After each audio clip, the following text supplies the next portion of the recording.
I'm with the founders of X-Founders here with me. Quite happy to have Fazil and Fedor with me. So guys, I'm happy and I'm grateful that you invited me to be part of the Startnet season this year, and I wanted actually to learn more about your story, how you came together, and what was the reason actually to start X-Founders. But before we dive deep with X-Founders, I would like to know your backgrounds, give us few information, how it happened that you actually found interest in entrepreneurship. You would like to start? Firstly, happy to see you here with us. Actually, for your audience, if you don't know, this gentleman is a part of X-Founders family. He's our alumni from the previous season with Solana, and it's super cool when the guys are contributing to the next cohort of our founders. Huge kudos for you. Thank you. And for your audience. Actually, season 2 we had really strong VC from Hong Kong, and he said that Alters was the strongest startup in the season. Wow. Inside. That's true. Quite happy to hear that. Because of the founders market fit first. Continue with that. But you're not saying that to other podcasts, like if you go with Benedetto or Alberto saying then the same thing. Okay, so what was the reason entrepreneurship? I can start. So I had experience in legal. I mean, my university was connected with legal. And so you are a lawyer from background? Actually, I'm half a lawyer because I'm not finished my degree.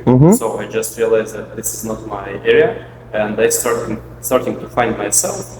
But since childhood, I was a fitness guy.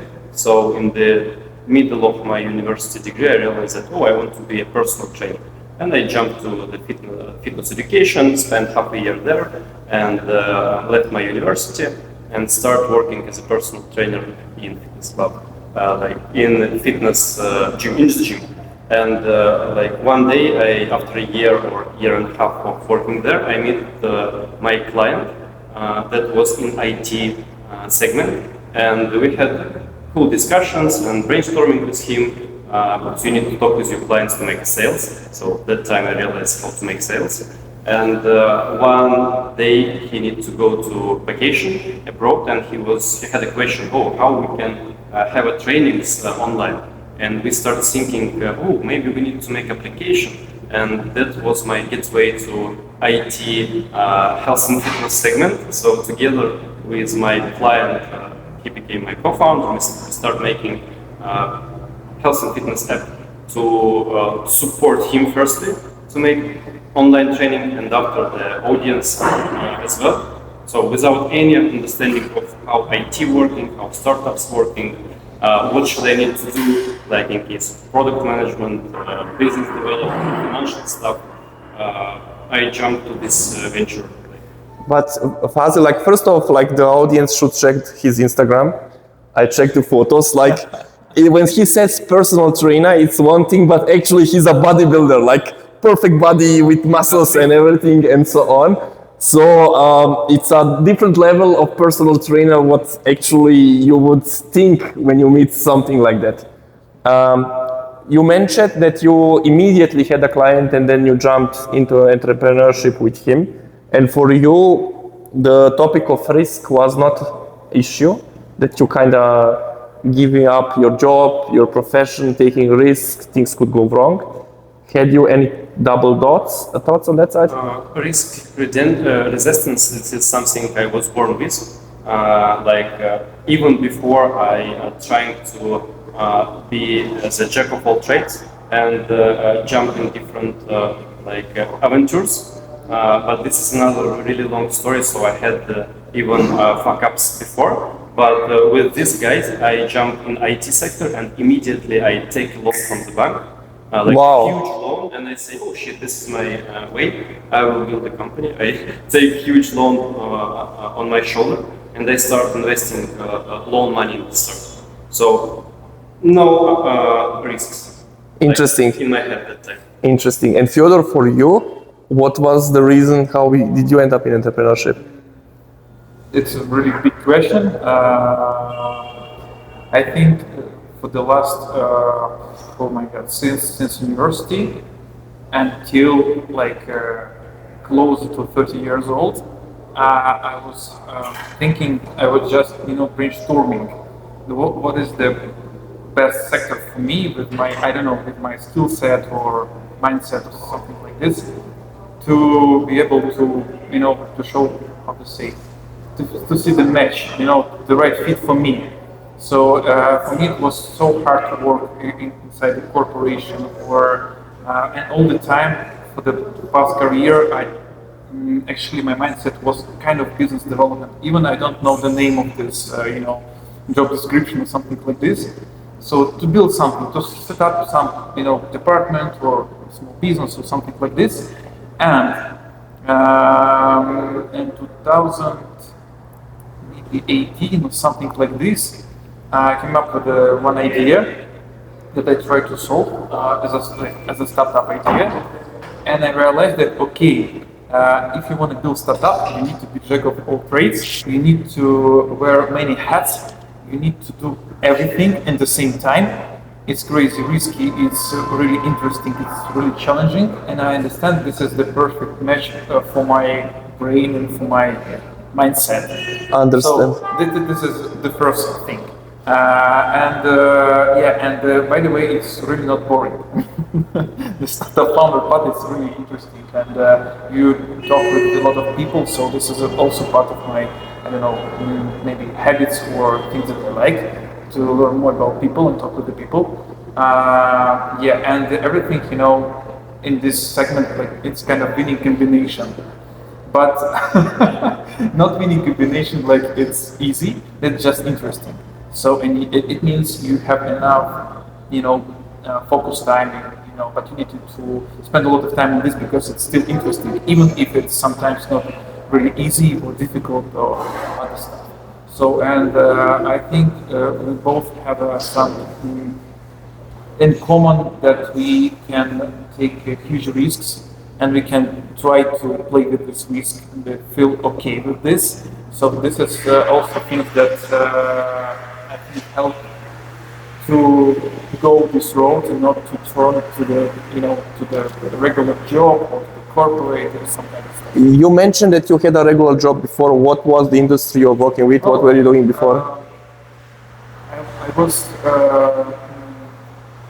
my first job, even before university, was it's like several small jobs that I'm not sure that's really interesting, but the real career started from the company that doing like M&A,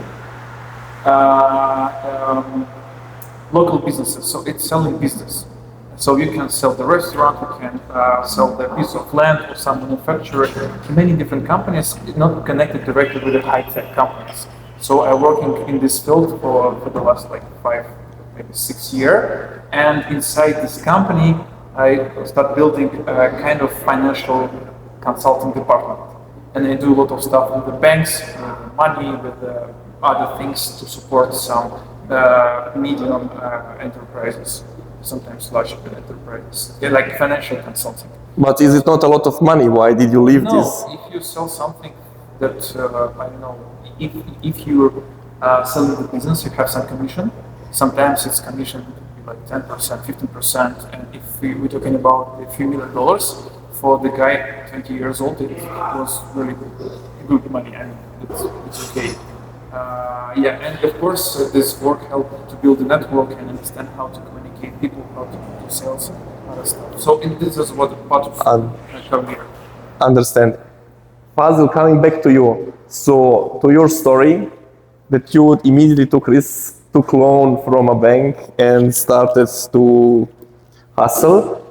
Just a side note, like I know that you are a very good Texas Hold'em player, like poker player, right? Yeah. Is this maybe one of the reasons why you are very good with managing risk? That you kind of can assess the opportunity, calculated risk, probabilistically, seeingly to jump in. Is this one of those training? Why I'm asking this? Because I have many friends, including in the crypto industry, many top tier VCs are actually professional Texas Hold'em players who pivoted here to make money. Is this experience one of those things which push you in entrepreneurship, which is a high-risk industry? It's a good question, but actually between I jumped in my first startup and I started playing poker, there was an interesting period of time, and you can cut it even to shorts. So the interesting side that I started the first startup when I was 21 years old, and like with zero understanding of how to make business, with zero understanding of product part, like marketing part, business development part, and especially financial part. And it was my biggest fuck up, so I spent around $100K borrowing funds. And yeah, it was a big fail for me because I was just 22, 23 years old when the fail was happened. It was in the middle of COVID. And after I tried to rebuild myself and to find the way how I need to learn each part of the startup building. I started working in the marketing side as an employee. I started working in product side. So I started learn each segment that I feel that I need to improve after this bad experience. And especially like the biggest gap from my side, from my first startup, was liquidity management and financial stuff. So that's why I try to learn poker, because actually poker, this is pretty close to VCs, you're right, because there you need to understand that this is long-term game.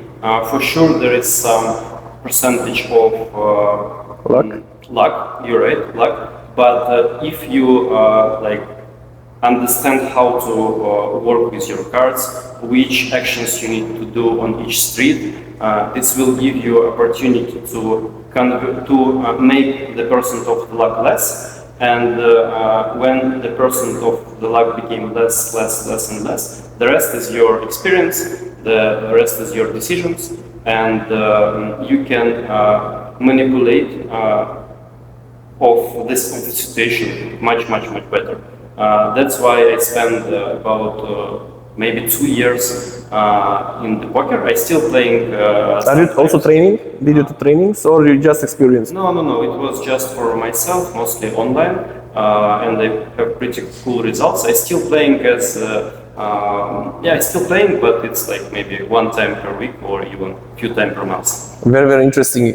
For example, one of my very close friends, he recently got a son, and he told me like 2 skills or 2 things he wants to teach him is chess, that he starts to learn strategically and focus and discipline, and poker, because chess is not a real world game. Like there are not all informations available in the real world, and for him poker is the right place because you don't have the information and you just have to think from a probabilistic point of view. I found it very interesting. His wife was not happy hearing that her son is going to be a poker player, but it makes it as more and more I hear about that, as more and more makes sense for me. Yeah, poker more like closer to startup, because in chess it's like centralized work. There is like some amount of movements that you can do, and like a top tier chess player know everything. But in case of poker, it's like unpredictable. There is like open source.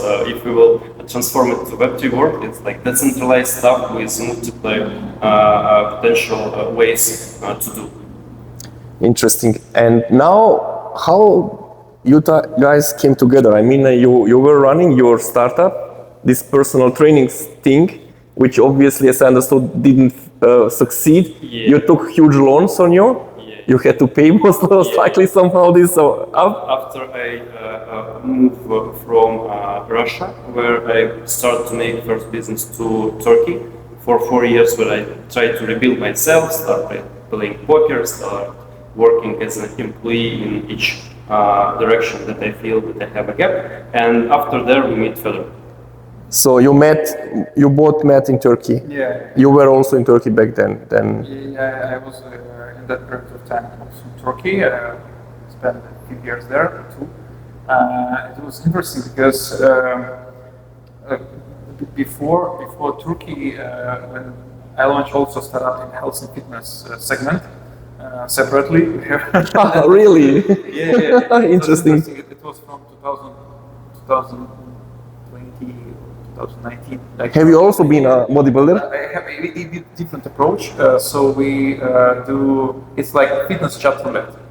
Fitness? Chat roulette, like the random partner, random exercise, you can see and you can hear each other, and you doing one exercise together using Okay. a mobile phone, like this. Very interesting. Yeah, Okay. it was really, really funny. We moved to Turkey, and my previous co-founder, he have a connection with Fazil. I don't know, remember exactly how, but they have some kind of communication before. And then we started looking in Turkey a place to live. And Fazil also have apartments there, a villa, and we rent his villa.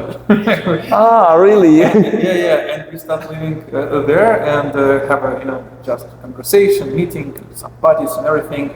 And we just kind of friendship started exactly in this environment. I was working on my previous startup, and this period of time, my company was struggling to make transition from Web 2 to Web 3. This is like the first. This is one of the Greeks, like the foundation why we started doing X-Founders. And it was so challenging for the founders to go in Web 3 and build something sustainable. So we really spent a lot of time, money, and everything there. And in one day we decided together with Fazil to start doing this startup to like X-Founders to try to solve this problem for founders like us. I mean, this is how it was. So basically, Fazil, when you said you are a very good poker player, this was the reason why you had a villa in Istanbul. So basically, the wins did transform that you managed to buy property there. Yeah. It's just because of poker. Okay, understand. So basically, that's very, very interesting. So we have someone here who went in the direction to create an accelerator after both of you failed. You tried entrepreneurship, and we all know how brutal entrepreneurship is, especially if you're not raising money, you're doing it by bootstrapping. It's very, very brutal. It's the best school in the world. It's uncomparable to anything in this world to learn how business works on all elements, all dimensions, as both of you actually mentioned, from business, from legal, from finance, from technology, many different areas, understanding the business. So basically, you realized on the entrepreneurship side, something has to be done. But actually, it was like the idea not make accelerator at that time. The idea was to explore the ecosystem together with other co-founders and to collect environment around us in offline format. That's why we started with the bootcamps, and our first idea or concept was Alexander's Bootcamp. And we just start thinking, okay, what founders need to succeed? They need network, they need different connections, they need VCs, they need maybe marketing support, they need business development support. And if we will do it like ourselves, it will take a lot of time. But if we will try to collect everything and share it between us, for example, for 10 startups, for 15 startups, we can speed it up not only ourselves, but we can speed it up the whole ecosystem. That's why we start thinking about the bootcamp first, and the place where we can collect the same guys as Fedor and I, another way around, that's Fedor and I. And X-Founders Accelerator was born from X-Founders Bootcamp. interesting. And you kind of got experience launching this bootcamp, but there are many bootcamps around the world. No? No, there are a lot of accelerators. What is the difference? Let's say like this. What is the difference between a bootcamp and accelerator? Maybe I have a misunderstanding here. Bootcamps is just a format of some. Let's say this is an event. Bootcamp is an event, so people live together some period of time. In our ecosystem. It's like 4 weeks bootcamps. You know that. Okay. So for you, bootcamp is like in person. In person, yes, in person, spending time together, founders, but going through some program that Accelerate for these guys. Okay. So it's more MBA style than Excel. For example, we can make the party all the day. It's not a bootcamp. We just make a party there for 4 weeks in a row. Or it's party bootcamp. Yes, or party bootcamp. Working. We try to combine the offline format with the program and with the right partners and things that really help founders to build something sustainable. I understand. And we call it, acceleration, an accelerator. So if I understood correctly, acceleration programs usually have some kind of agenda or some kind of program, how they work. And bootcamp, in your case, means you bring the companies together and then you tailor the program to them, what they really need at this stage. And it's without program, it's really tailored for them. It's individual approach. Is this my understanding? Yes, for example, you can have online format. You have 6 weeks online Zoom calls, and some companies call it acceleration program. Or even bootcamps. I understand, makes sense. We don't really like this kind of approach. We think that, okay, if you try to do something, let's make it to bring the real value for the founders, for example. The real value comes from different elements. The most effective way is in-person communication. It's building relations together in person, not via Zoom calls. So, for example, if you can spend a week or 2 weeks with VC or angels, not 5-minute conference, or some C-level guy from chains. Is it more valuable for you, or you prefer just to make a photo on selfie? Because the biggest problem of current acceleration system, they can call their program bootcamps, they can call their programs accelerators, whatever. But the biggest problem that they all trying to replicate the old and sorry but stupid system where some corporation bring a lot of liquidity and start building like accelerator or even ABC just to make their funnel wider. To grab big stakes from startups, and in return they just give some theoretical lectures online to the founders. They will come to you and say, okay Mario, this is how you need to make marketing. Look, I will write it. Yes, and in the end of the day you will have the theory, but business, this is not a theory. Yes, this business is a practice. That's why on first plate in its founders we put the real and deep relationship between all participants, between founders, between VCs, between big ecosystems, between media representatives and QLs, because together they can sit like this and exchange ideas, brainstorm, make collaborations, make cross-marketing content. So this is real execution stuff that they can do for their startups right here. Understand. So in the best analogy would be so far what we discussed, Y Combinator. It's one-to-one the same thing. So basically you bring the people together who are smart, very selected, and then you tailor the program to them. It's not about lectures, it's about network, it's about helping them where you can help them, and you do everything that they succeed.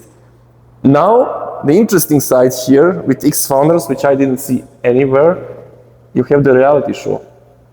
You're recording this. You're creating marketing. Why, guys? Why reality show? Oh, it's an interesting question. For number one reason, you're doing yet another acceleration program. No, we have an acceleration program plus reality show in Duku series, and we're just not talking about marketing. You can talk about marketing. What if we are like a marketing tool, so we can bring like millions of views to you as a startup, not just presentation with a pre-recorded video and some kind of stuff. Is it valuable for you in this case to make former brand awareness around you, to bring audience, bring users? You can even you can create the format of this tool even before we launch the series in public. This is a super powerful tool. I totally agree with you. And the cool stuff is that this is our second season. Right now we're filming the second season, and we just only one company who have the same like acceleration program and media arm that do this kind of quality production. It makes so much sense for me, and I really see that as a brilliant idea. It's really brilliant what you're doing, because Bootcamp before was that what you described, you bring the people together and you're helping them. But what you're now doing afterwards, you are working for them. You're kind of taking marketing activities from them, promotion activities for them.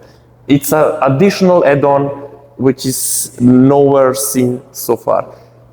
And it also can leverage the venture part of the startup, because you know the startups even from season 2 who bring these videos to the investors and saying, look, and we have 7 or 9 episodes ahead. Of course. By the way, you're right. I mean, YC, it's a great example. So this is the brilliant company, like no doubt. I mean, amazing experience. And for sure, there is many companies that try to do the same, to try to repeat the success. The problem here that we try to solve is that even if we're not talking about the YC, but the rest companies, they try to play against the founders. So the curve of developing or creation more acceleration companies like this, but the value is going also down. So as much as we have acceleration, different programs, incubation program, they try to hack the system just to grab equity tokens from the founders and pump and dump immediately on TGE or something like this. So this is the huge problem, because the founders feel that, okay guys, okay, I don't have many opportunities, okay, I will go to your program, and this is kind of not transparent, not clear stuff that's happening actually everywhere. So what if we will try to bring another approach to be kind of founders advocate or playing in the same team, because we're also founders, we know the rules. So what if we can bring more value than average acceleration program like worldwide? And one more point about low quality accelerators. During the last 2 years, I started observing each second service provider start calling himself accelerator just to make his funnel wider. Marketing agencies, stop calling yourself accelerators. Come on, you are just a marketing agency and you are just a consulting guys who work with commission-based stuff, and you're just trying to trade your startups in the market. So since day one, we our rule not working with success fee deals. That's why we not support each kind of guys who come to us and say, hey, give us your startups, we will pay you success fee. Come on, guys, it's not the right door. And guys, I mean, we as Alterscope had the luck and privilege to go with best acceleration programs of the world, including Early Bird, Consensus, and so on. And we saw what we are getting, the feedback and so on. And there is really a huge difference. It's incomparable what you're doing and the others doing. And yes, the other programs bring value because you get these lectures, theoretical part. They help you shape the ideas. They give you also mentoring sessions and so on in a very limited format. But the whole idea is basically you have a lecture format where they give you some kind of output, and in essence, this is what you get. One question. After the year or half a year, when you finish that acceleration program, are you still in contact with? No, it's over. So basically, once we ended up, the relationship more or less ended.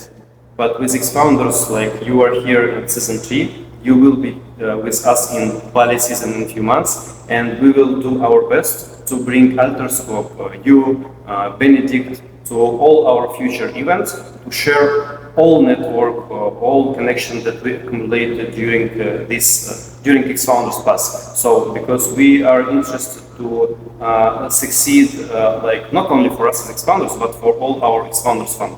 Yes. It makes sense also because we saw then the value. So basically we went over Bali. Not only that your bootcamp program from the quality was better than the other ones, and the reason was very simple, because you bought in projects who are exactly the same level as we were. They closed fundraising. They're all founders. They were all busy, same problems as we had. We had to deal with all these situations. And then, I don't know how you managed to get this right together. Then you bought the right people, right mentors, who are not giving lectures, who are sharing experiences. And not only sharing experiences, they are bringing their network. Through you, we managed to get in contact with Jam from back then from Circle, now from Stellar. We managed to get our network on the VC side, our network on the market making side. We managed to get exposure to companies we usually don't have access. And this is unbelievable. And then the last part, because we were 1 month together, isolated from the work, we managed to bond with those people there, like founders, that I see them now like really friends. It's not anymore colleagues I had some kind of experience with, it's really friends. I'm so happy when I see Benedetto, Anastasia, and we are all running the same conferences around Dennis, Daria, talking with them. I really want them to succeed, and it feels more like, this PayPal mafia. Like we are all kind of in one boat, we all want to succeed. In best cases, like all 10 of us are very, very successful, and we want to support us. And this is like something, I don't know if you did plan that together, but this is the output or the consequence of all this, what you did in the last season. And lastly, just to add, it's also impressive that, Fazil, Fedor, you are like still sharing your network with us. I never saw that so far. Even our program ended in September. We are on regular basic contact, exchanging, hey, do you need contact to this guy? You should talk with him. So basically it feels like you're part of Alterscope. It's not anymore that you are some kind of program which went under, so it's more like you are an advisory. You're kind of helping us to succeed. We are as a friends. As you say with startups that you meet in Bali, we are your friends as well. Thank you. And the question is now, you realize this reality show is helpful for the startups. How did you see that? How did you realize that this recording could be the game changer, the differentiation on your side compared to the other one? Was this a calculated move, or you just believe it? Let's try it out. Yeah, our first bootcamp was cool, but we missed with one important part. After the bootcamp, after first season, we realized that, oh shit, there was so many interesting stuff inside. There was drama, there was some useful content, and potentially it can be interesting for some broad audience. So, and we have this been in our head, and before second season we decided, okay, let's jump in one more fundraising stuff to have more resources, and let's put as much value as we can to support founders' personal brand from one hand, and from another hand to build one more user acquisition funnel for them. And this was the idea. And don't underestimate this whole situation. On one side, you're bringing the value to the founders with promotion, visibility, and so on. On the other side, as more seasons go by, as more network you extend, you will have an audience who will be ex-founders' audience. And this is a then very strong lever when you're talking about promotion. If you manage to build a very strong brand, then the founders not only getting the exposure of the marketing, what you did, they are getting exposure to your audience. It's a very different thing in the Web3 space where we are competing all about attention. This is my second question now. How did you end up in Web3? This concept you could have done also in healthcare or something else. What was the reason to do it in Web3?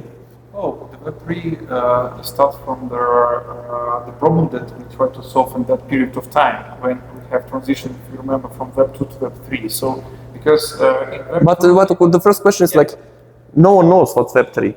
I don't think my partner know what crypto is before she met me. Few things. The first is that yes, we start from Web3 because the problem shift is huge, so we can work a lot on this because everything is clear in Web2, nothing clear in Web3. So that's why it's a good problem to solve. The second reason is that we believe that Web3 companies, Web3 brands, I'm talking to you guys, you don't need to compete with each other like Solana, Polygon, or other guys. So you need to compete with Tesla, you need to compete with MasterCard, the PayPal, the well-established Web2 brands, and you can use their field. Like, for example, YouTube. Why not?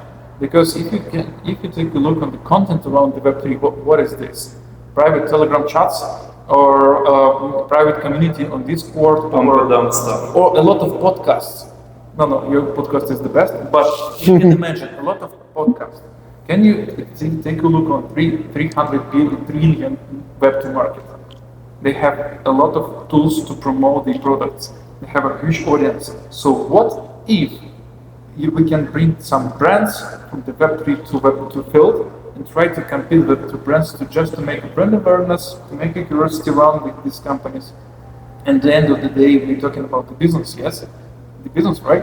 So, and the crypto is just like a bubble, near of another huge bubble with tons of old Web2 money. So what if we will try to, to bring this money to Web3?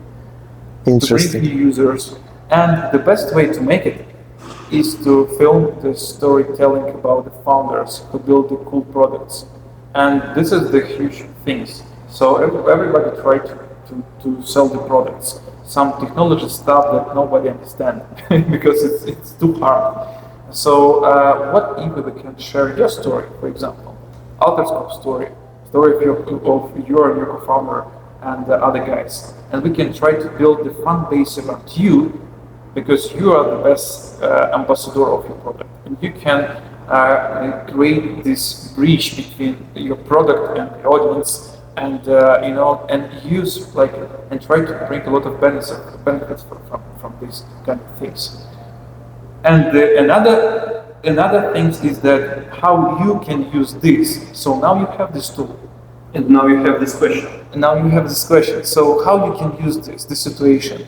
Do you use this tool to go to your investors and sell this stuff, or talk with your audience? You know what I mean? Yes, I would say for us as Alterscope, it's a very, very useful element for creating the narrative around our startup.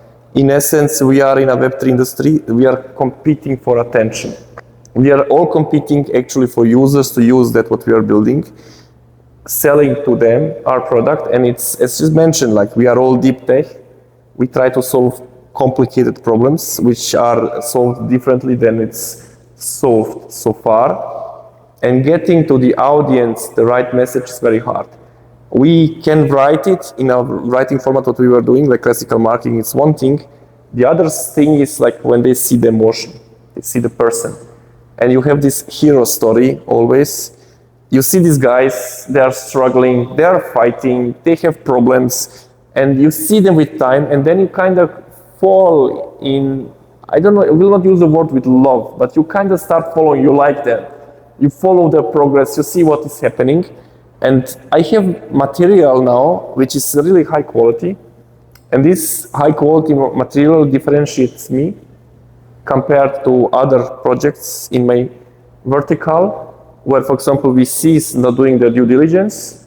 They see me as a person there. It's not that I go to them and they see the deck, they look my background and believe, okay, this makes sense. No, they see me there. They see me talking.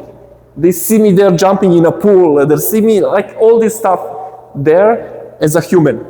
And this is extremely important. The human connection is immediately created. Not only that we are building our own audience, we are getting access to those people who should see this in a different way. I would say this is the biggest value.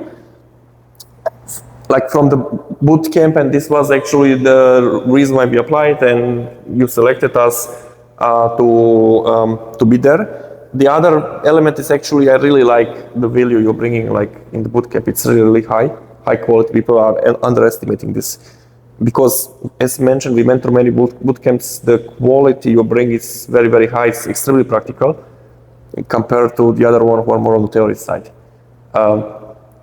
focused. Now coming here to the second question. Okay, I understand you collect startups. It's just a second question. You bring the startups together. Of course, your business model is you get some kind of equity token case out of it, some small cut. Maybe some of them succeed, and then it's a big return. But as VC game is and startup game is, it takes years until you see something coming out. How are you making money, guys? How are you financing this now? Actually, we have a hybrid business model. From one hand, we have B2B deals with different ecosystems who are searching for startups, and these support our operations and it's cover our operations. From another hand, we try to charge actually not so big commissions in case of tokens or equity from the startups to collect our portfolio. And we are here not as a pump and dump VCs who are going to jump out from the project right after the unlocks will be happening. We are here as strategic guys who would like to have the startup as an ecosystem not only on one bootcamp, but we're trying to make the curve of the startup growing up. Yes, because for sure we can jump out in the next round, and this is the easiest way. But as we mentioned before, we became friends with the founders, with our experts, we became partners, and we try to play long game in the market. So we are not here a lot about our portfolio because we have sustainability here. We have B2B deals and we're supporting the B2B sponsorship, I understand. Just to give you also a glimpse, I was in the last season cohort in Bali. Now the guys invited me here in El Salvador. Like 1 hour ago, I had El Salvador, Bitcoin City. We had a meeting with the Ministry of Economics, the vice president of the country coming here. I don't think you see that anywhere else. It's one of the best decisions on our side that we went into these founders. It's the return compared to the investment, it's comprehensible. Now, coming to the next question. So how do you select startups? I mean, there are so many startups. We are all telling storytelling that we are going to change the world. But when I was last year in Bali, the quality was really, really high. How did you select them? How did you find them? How did you find us? Oh, actually, it's a pretty long story. Do you want to share? Oh, a long story about this guys. No, of course, we have some approach and assessment stages. Okay, everybody have this kind of application form and everything, but one of the insights from living inside X founders and everything to have this experience is that founder sometimes it's not equal of entrepreneur. So, and we really like and prefer to work with entrepreneurs first because they have a mindset of problem solver, like problem shooters or something like this. This is exactly what we have, Fazil and I have like as a part of our mindset. So we try to find people that have something like this. Of course, we're looking on the product and we try to understand, is it just, crazy and proven idea, or these guys really can deliver the product, or they can really make sales. That's also really, really important for us as well. And usually the guys, the founders who are doing this kind of stuff on this level, usually it's reputable founder, seed or pre-series A stages.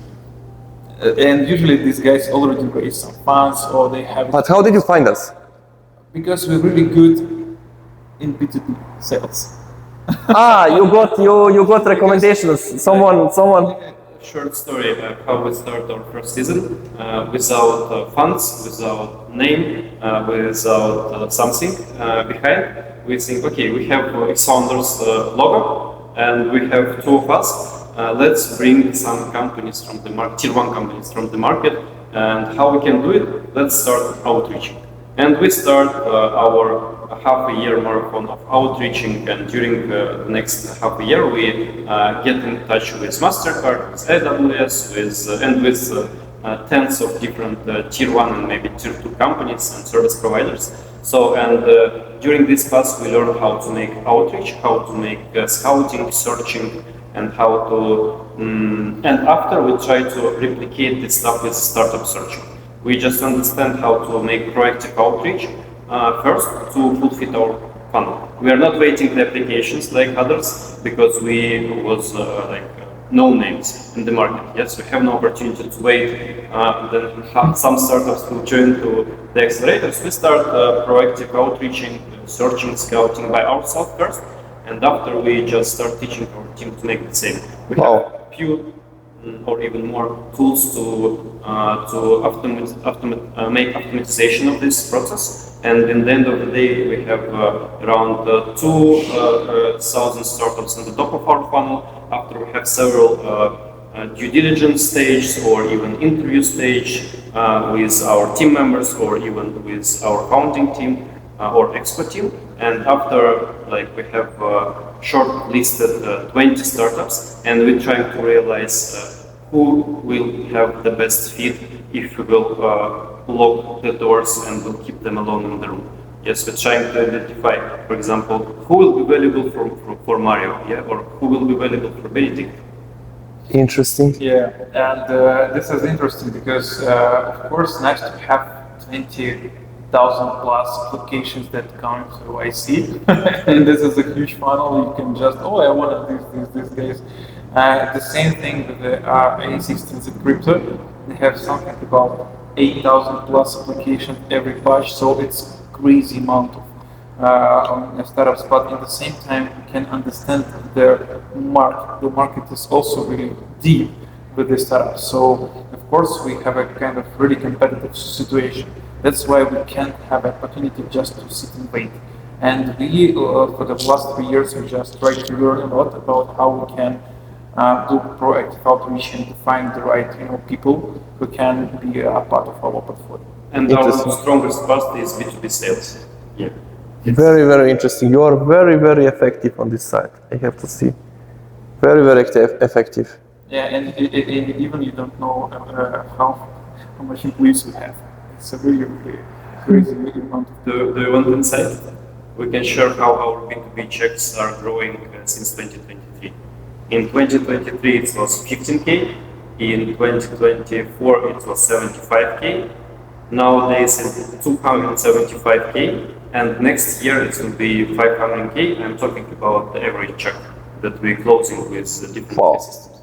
Yeah, 18 times during 3 years we increased the average check size.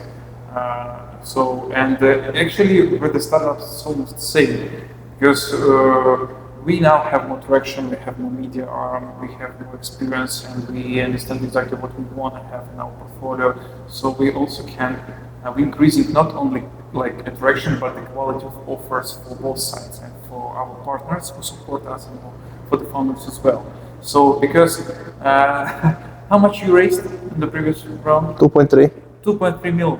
2.3 mil. It's even not pre-seed stage. It's like a seed stage. It's a really good, solid like seed stage startup. So, and it was pre-seed. It was a pre-seed stage. For many companies, it's not pre-seed. It's like it's a seed. It's not pre-seed. I mean, for you, it's pre-seed. So you really have a strong background, technology, and everything. You're a super cool founder.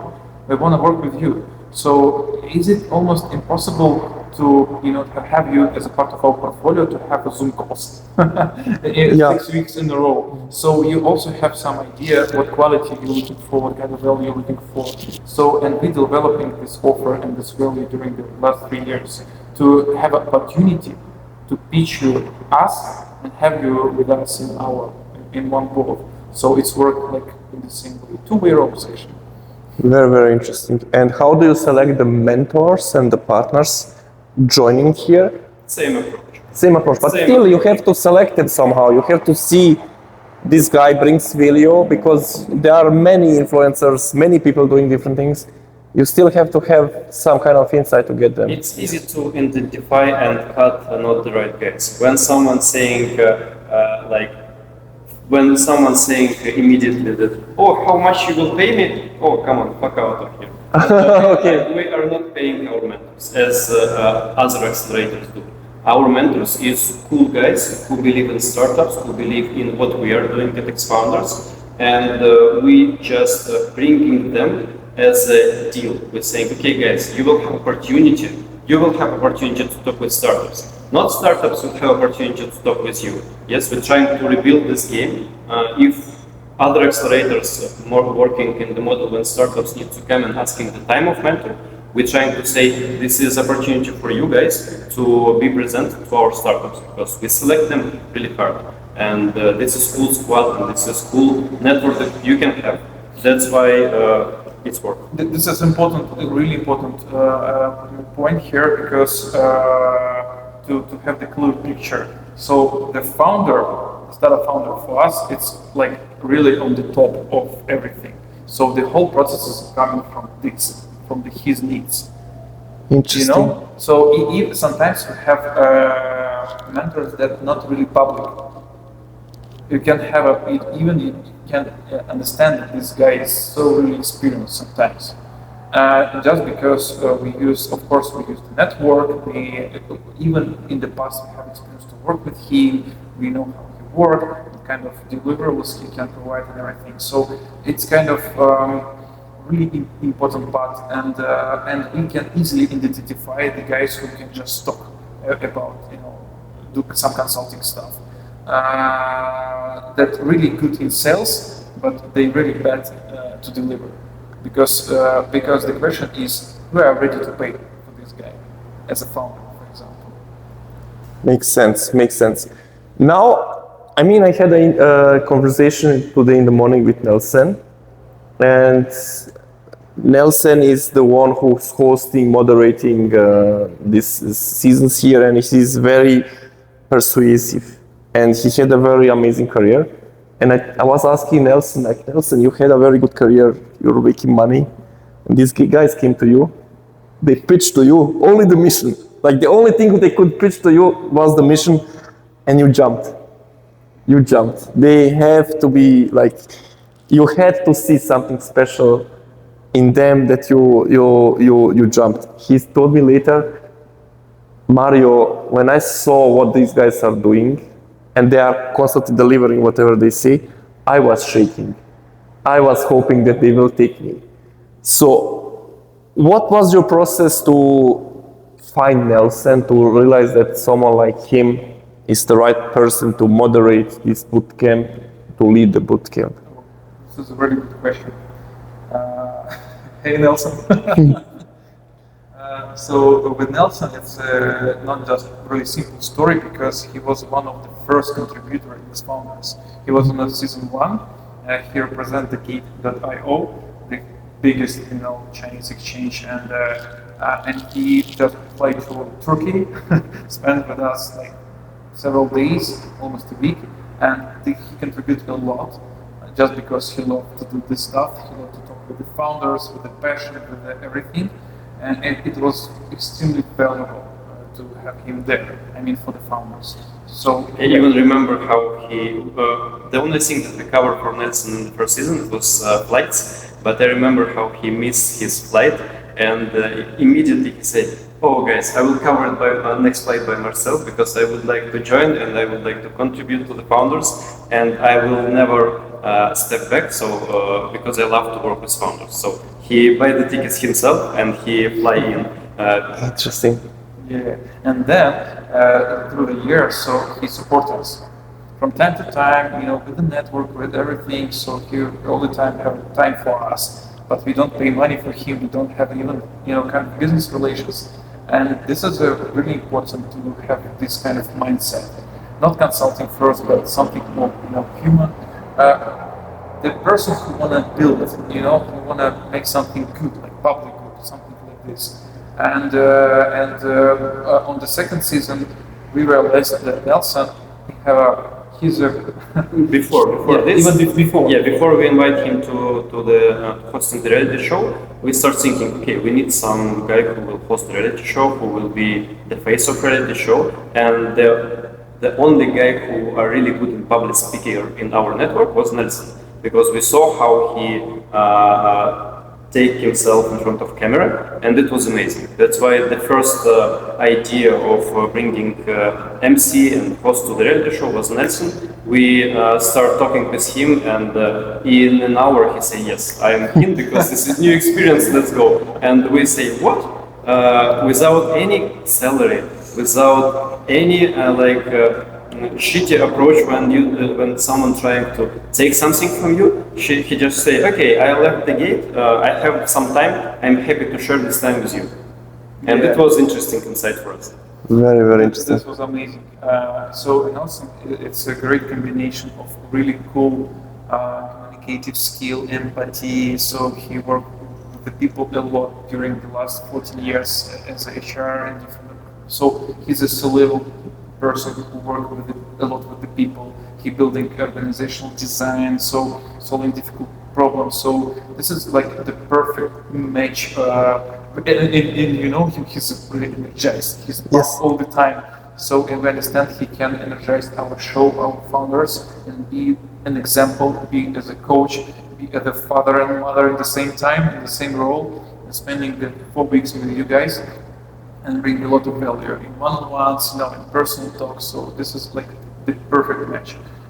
And during the bootcamp, we realized that okay, this guy have excellent English. He speaks 4 languages. He have 3 passports, and this is for sure this is important. Yeah. And most interesting that this guy have really strong background of launching different entities and different verticals inside the Gate, and he launched Gibraltar office for Gate and many other offices of the Gate. So he understand, and he was the head of HR and people operations. So he understand how to manage people, he understand how to hire, and actually this is the foundation to start scaling. We realize, okay, we are on the scaling stage, and everybody look on Nelson as on head of HR, and that's it.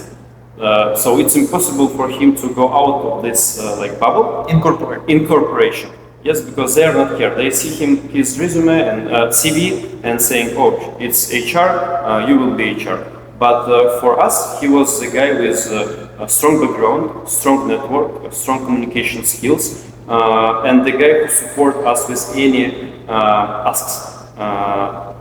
And we discussed with Fedor and saying, oh, this is the best guy who can become our CEO, because like he's beautiful, we are not. Yeah, he's really He's also very smart. from the fashion magazine.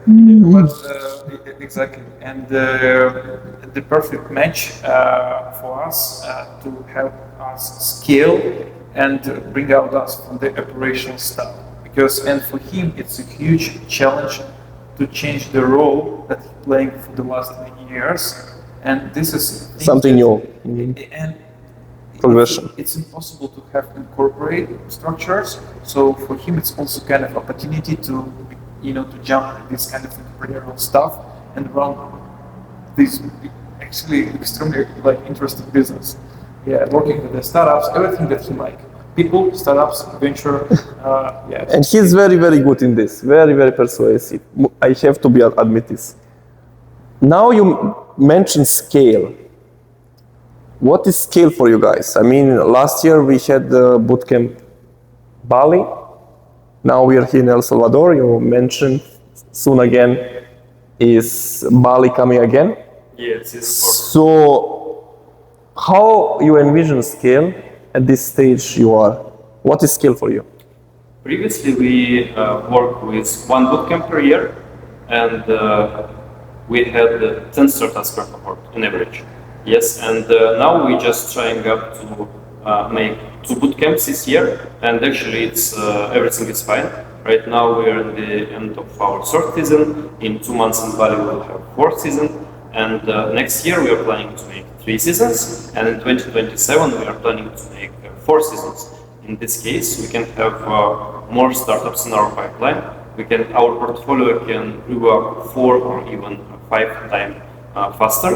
And but also we just got a few bottlenecks that we had before because of our history.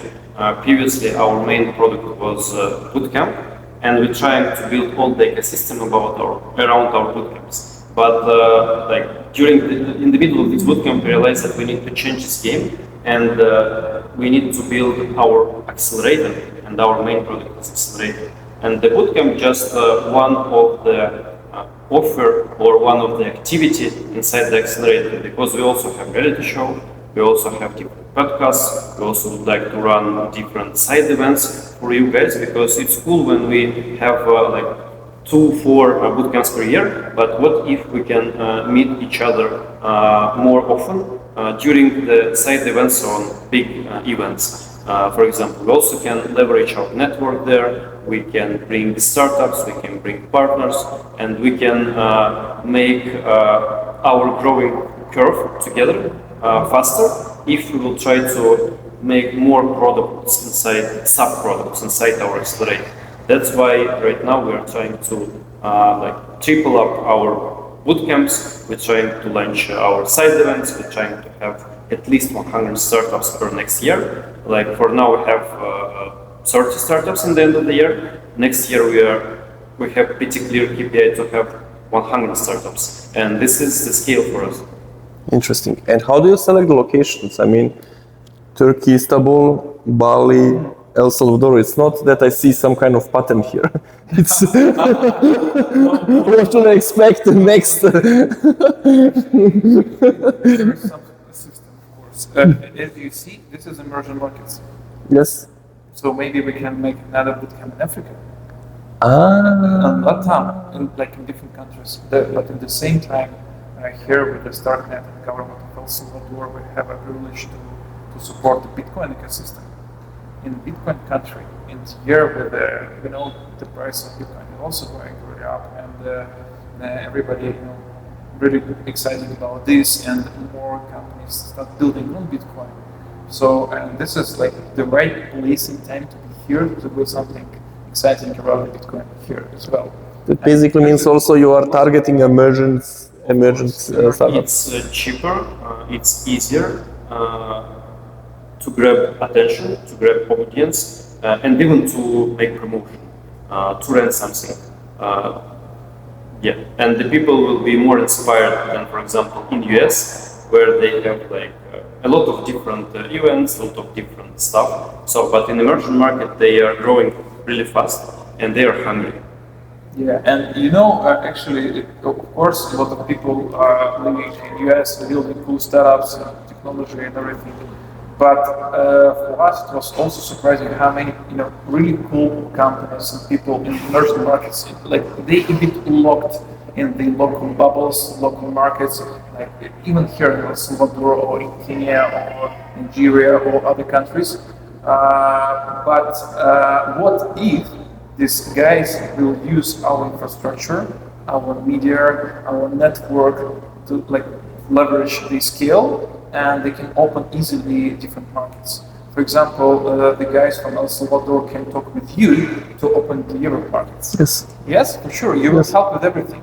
And these guys can help you to go inside the Latam market, for example, establish relations. The same with Korea or Dubai, or you name it.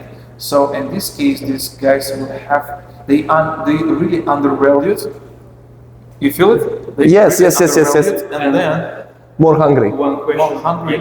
Yes, more hungry, and it means we can really bring a lot of value to make more, more move to inside, like in everything, like in evaluation, in fundraising stage, in everything. They need this expertise. How do you think, how many risk infrastructure solution do they have here in El Salvador? Zero. Like zero. And just imagine, right now you have connection with minister, and we can connect you with few more officials here. So imagine that you are the first risk infrastructure company that can go inside the local market and even start working with the government. Yes, for sure, because they are looking for digital asset market and they need some risk infrastructure. So let's use this to leverage our scope growth. And just imagine how many opportunities this open for different countries. I agree with you. It's impossible to get something in Germany. Yeah. Like there are big banks controlling everything. In Europe, like everything is kind of hierarchical, and we have startups are no name. You don't have access to these people. Zero. Yeah, but at the same time, if you have a use case here with the government, just imagine how it can be a bit easy to go to different governments in Latin America, Yes. and then go to Europe and sell this kind of stuff. Because all governments in Latin America, they are well connected, and it will be the same way, for example, in Brazil, like in Europe, it will be hard. Big country, a lot of people there. But here in El Salvador, for example, it's small country. You already during 2 months for us and during 4 or 5 days for you, you already have the connection with first officials in the country. And if you will show them traction, if they will have trust with you, and if they will believe in Ultrascope, it will be the fastest getaway to all Latin American governments, as Fedor mentioned, because they are all connected.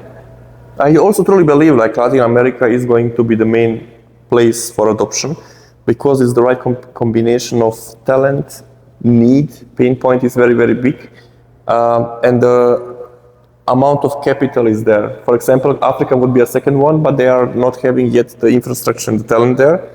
And Southeast Asia is not, also doesn't feel ready. So it looks like Latin America is the right one to be. And one more point, that Latin America have really big gap in banking system and financial system, and we know a lot of countries with high inflation. That's why here people trying to protect their money using digital assets and crypto stuff. That's why the adoption here is another. What is your guys' exit case here? What do you imagine? Like what is the end point where you're on your you're reaching the point? Just imagine you spend like years with the founders, you're living in this environment.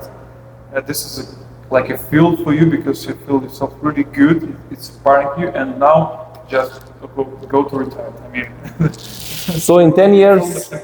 In 10 years, you will do the same thing, continue to do. Give us 3 years, and the examples that people will bring to the podcast will be not about YC, but will be about ex-founders. And when this will happen, we will never stop. Yeah. You know, we can open, like, it's not a huge secret, but we don't do this. I mean, ex-founders, it's just the one company that we have. We also have production, and we have a lot of plans to build other products and other verticals. So actually, we really excited to see our growth next year, to have more time to spend to set up different verticals inside ex-founders. Not sometimes directly connected with just working on the founders, of course. And in the conclusion, like our dream to have a fund or even a syndicate where together with you, with Benedict, with Benedetta, and with other founders that we try to collect around us, we can invest in other founders, share with them our experience, and just to growing up our ecosystems. Like even not inside Web3, I mean in general in startup and the venture market, we can be an angels, we can be an investors, and I really want to see the time when you will make the exit, when we will together start making investments and trying to grow up the early stage guys and share with them all impacts that we collect during the year. So exclusively for your audience, to make it clear, this is exactly what we're doing with Fazil. So, you guys, you joined to Founder Bootcamp as a startup. We're helping you to grow the next few years through the exit and so on. So when you make an exit, or during this time you become our contributor, mentor, advisor for the next cohort of the founders, and then you become our LP and angel, and we will co-invest together with the next cohort of the founders. This is like the roadmap or mind map of how it's worked from our side. So, and if you remember this Bali season, we dropped these phrases during these 4 weeks that, hey guys, we waiting you as the angels inside this founder. So this is exactly about this. And now, as a founder that actually built into product, we actually want to support other founders to build something. It's a really cool career to become an investor as the final destination of. Very, very interesting. So basically, in 10 years, I will be at one of those seasons and say, I'm not a financial engineer, but these guys are doing very, very good job.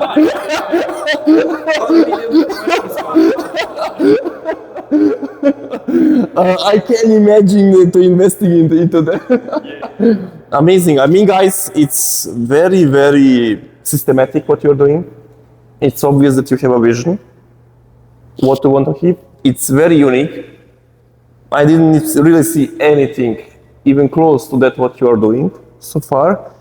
And I really like what you're doing, and I really like to help you as I can to succeed, because I'm long in the space. I saw a lot of stuff, how this industry is working, and I really can identify when something is of value. It's not bullshit. It's definitely not bullshit what you're doing here. And I really wish you the best of luck. The things continue, that you really manage to get the scale phase, and it feels like you reach the point of the tipping point where you are now accelerating, and that what you mentioned actually in 3 years could be really the case for the Web3 space, that Y Combinator is actually a legacy from the Web2 space we use as an analogy, but in reality you are going to be the analogy of the Web3 space, how it has to be done. All ingredients are there. I really wish you luck to get there, and I'm quite certain you will reach that. Thank you. Let's bro. make it as Guys, Thank you, bro.